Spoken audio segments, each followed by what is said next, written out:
Doa menagih hutang awal bulan saat gajian ke orang yang susah ditagih bayar hutang.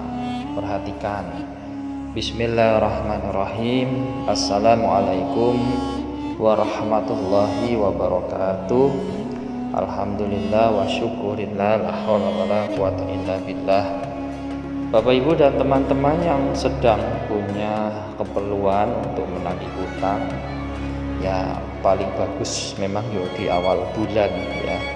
Nah, terus bagaimana caranya agar bisa Allah gerakkan hatinya agar orang yang punya hutang itu membayar? Nah, panjenengan bisa amalkan doa ini. Doanya adalah Anda hadiahkan Al-Fatihah ya sebanyak 7 kali setelah selesai sholat hajat. Hadiahkan secara khusus untuk si fulan bin fulan, sebut namanya.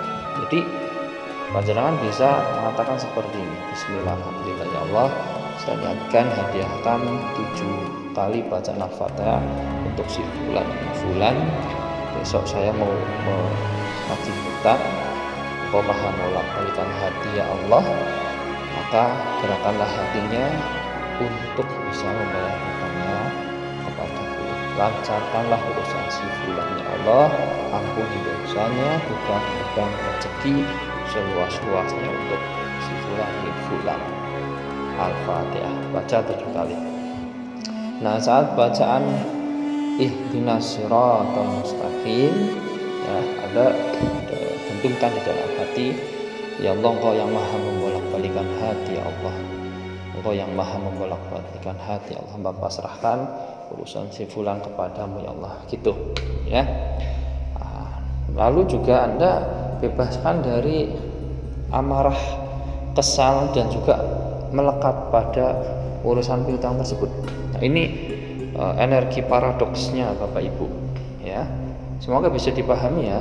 Jadi artinya kalau Anda terlalu ngotot itu juga keliru juga.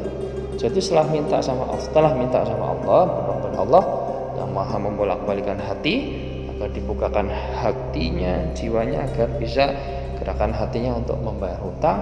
Anda setelah itu lepaskan, seolah-olah sudah terjadi, lepaskan, ikhlas, ridho, pasrah ya, seperti itu. Maka nanti panjenengan akan mendapat keajaiban. Biasa malah orang itu akan menghubungi Anda, yang menghubungi panjenengan ya. Kalau selama ini orang itu mangkir ya, susah dihubungi ya, nah itu juga nanti malah orang juga akan gusarnya gusar baik untuk segera menghubungi panjenengan.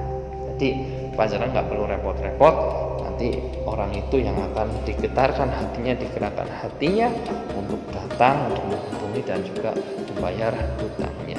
Tapi ingat, jangan melekat, jangan